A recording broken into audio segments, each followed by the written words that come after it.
to tackle the headlines published on our national websites and local newspapers. Let me first welcome our dear guest live here in the studio, Dr. Hala, our political analyst. Thank you very much for being with us, ma'am. You're welcome.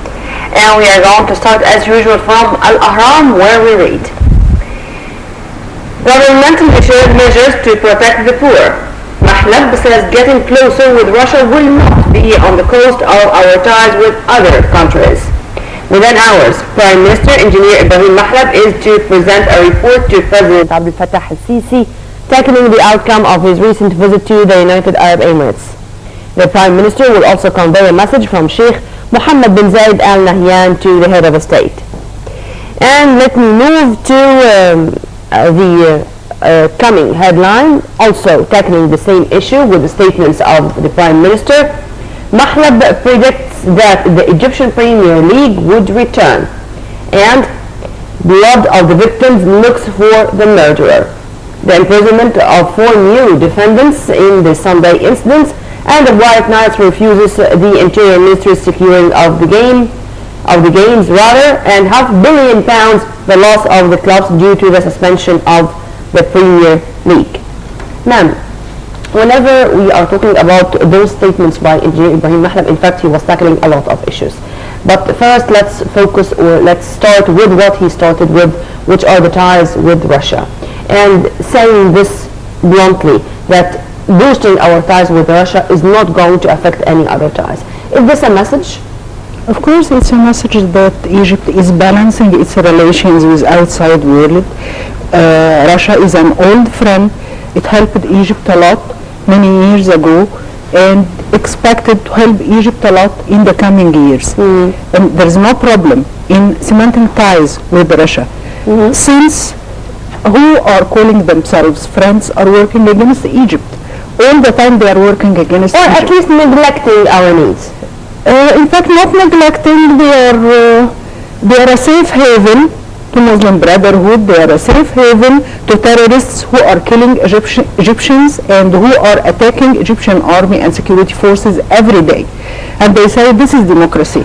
I totally agree with that, but you're talking about certain countries, not all of them, because we do have allies, we do have friends, and I think that we are building, or we are having foreign relations now based on mutual respect, and Egypt is really entering an era, and this is very much important all over the world. Yes, and Russia recognizes Egypt as a sovereign state.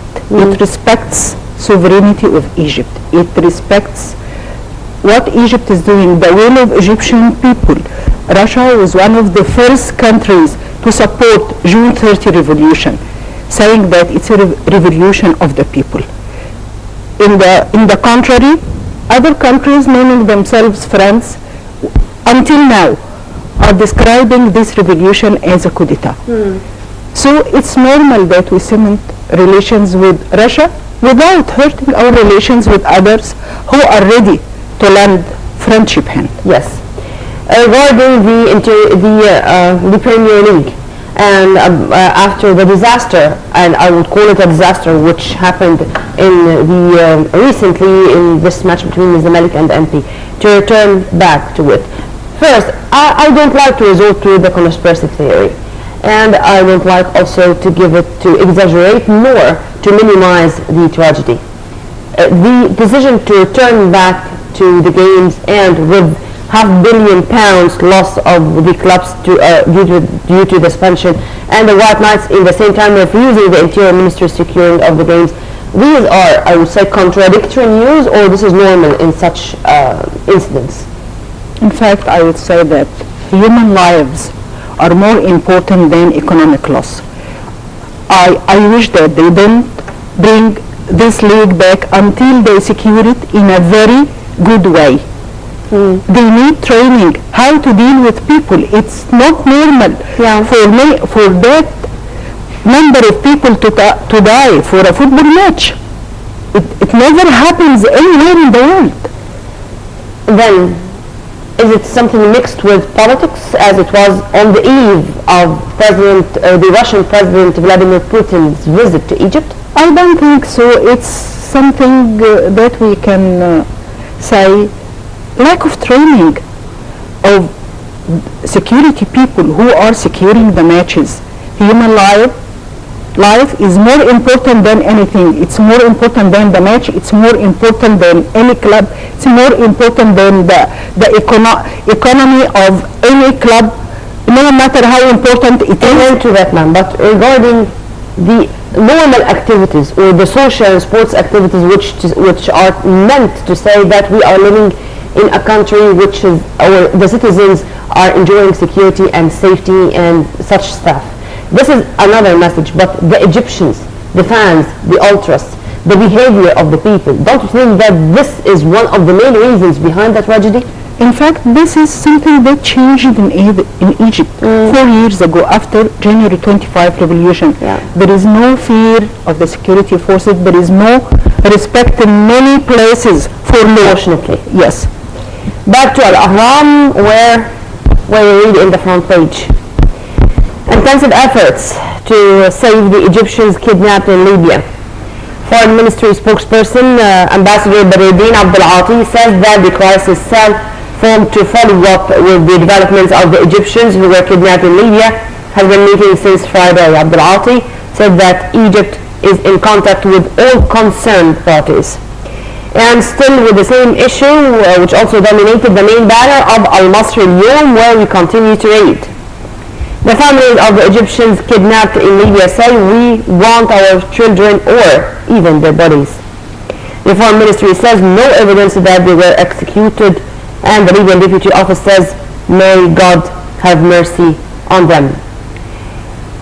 Contradictory news. We all hope that those people are not executed and they are going to return safely to Egypt, but of course there is a possibility that they are now martyrs there. Yes. Is this a way to drag Egypt into a battle which is not ours? I mean, whenever this is going on in Libya and we are going to move to Yemen, for instance, Yeah. is it to drag the Egyptian army for a battle on the ground, even far from Egypt, to exhaust us more? Yes, there have been such attempts since June 30. They have been trying to drag Egyptian army to be involved in Iraq, to be involved in Daesh war, to be involved with Libya, to be involved in internal problems. It's not the mission of the army to keep security inside the country. Its mission is to defend our borders, is to fight, not to fight terrorists in our lands, inside. Egypt, in fact, is facing war from all sides. And I don't say it's a plot. Egypt filed a plan to rechange the Middle East, to remap the borders. Egypt was the only power that among the faced that. statements of President Abdel Fattah al-Sisi when he said that Egypt is shouldering the responsibility of securing not only its own lands but the region. Yes, of And course. saying more than once that terrorism is a global threat and not intended or directed to hurt a special region or a specific region far from the other. Yes, in fact, terrorism can never be contained. If it The starts, unity of peoples and regimes, if you permit me to say so, of it course. cannot be contained. I mean, it cannot be contained to this region. If it starts here in this region, it will spill over to the West, to the United States. Everywhere in the world, they will see terrorism. And now the United Nations is taking measures against Daesh. What about Muslim Brotherhood? What about Boko Haram? What about every terrorist organization? Is it because the United States is forming an alliance against Daesh? Then the whole world must be standing against Daesh. And what about the resources of Muslim Brotherhood?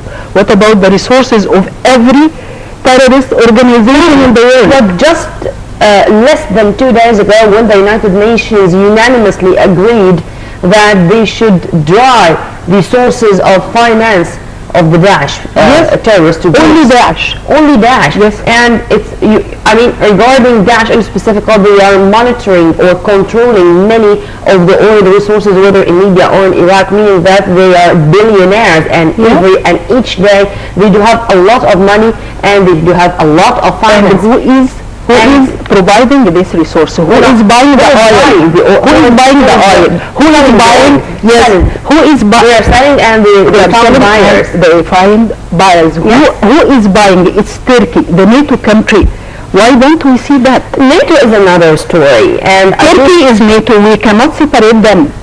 Amen to that. It's not Regarding Libya in specific, it was NATO which helped or supported those whom I don't know now how to call opposition rebels, revolutionaries, or what to topple Gaddafi. Libya before Gaddafi, it was not a happy country or living in democracy or living in a nice manner. It's not a country at all now. Liquidity. Liquidity. I mean, no regime, no army, nothing. It was not a happy country. Now it's not a country. It's not a country in general. Let me go back to Al-Ahram, where we are back to our local news. A police officer fell martyr when an explosive device explodes in Suez Street, discovering a terrorist cell in Qina that's headed by a doctor and a teacher. A bomb attack on an Egyptian police convoy in the capital kills an officer and wounds 7 conscripts and a civilian. The blast occurred in Ain Shams neighborhood in northeast Cairo. The same issue was tackled also in Al-Masr al-Yawm, where we continue to read. The explosive devices targeted vital installations in Cairo and different governorates. A police officer fell martyr burning a school compound and targeting a bank. Al-Yawm al-Saba also tackled the same issue about also the police officer who is Captain Mustafa Shmeis. Captain Mustafa Shmeis fell martyr, 9 wounded in the bomb blast in Ain Shams. The Interior Ministry said the device was planted by terrorists beside the road and it exploded while a patrol was passing by. The Interior Ministry says it was a homemade device. Ma'am, of course, our condolences to the family and the relatives and the comrades of Captain Shmeis, but it's their fate to protect Egypt and to pay their dear and valuable lives for us. But here I would like to focus a little bit on discovering a terrorist cell in Qina that's headed by a doctor and a teacher. What's an excuse